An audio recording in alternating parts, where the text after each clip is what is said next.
السلام عليكم، كيف دايرين؟ لاباس عليكم؟ نتمنى ان شاء الله تكونوا بخير وعلى خير وفي صحه جيده نتوما وليداتكم وكاع العزاز عليكم. اليوم ان شاء الله صحه فطوركم بعدا. اليوم ان شاء الله معكم فيديو جديد، حضرت معكم ان شاء الله الكاطو ديال العيد. غادي نحضروا ان شاء الله 6 تاع الاشكال ب...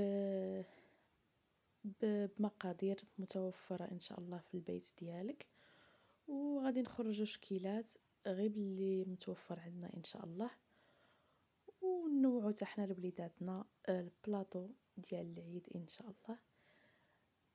غادي ندوزو ان شاء الله المقادير وطريقه التحضير، فرجه ممتعه. بسم الله على بركه الله.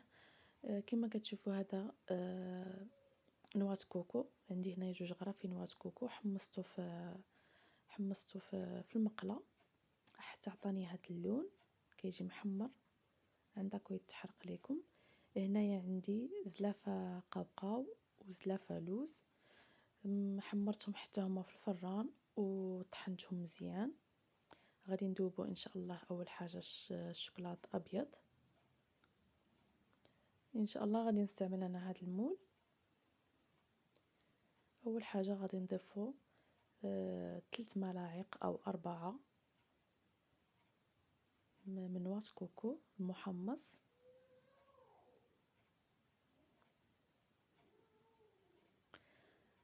وغادي نضيفو ان شاء الله ايضا على حساب 3 ملاعق كبار ديال القوقاو واللوز مطحونين. وغادي نخلطوا هاد العناصر مزيان، يكون الخليط شويه جاري ما يكونش عاقد بزاف.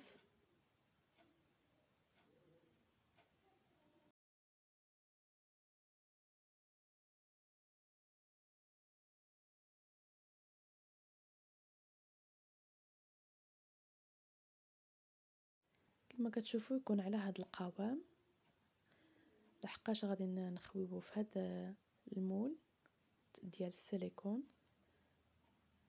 غادي نعمروا ان شاء الله المول كامل وغادي ندخلوه للمجمد.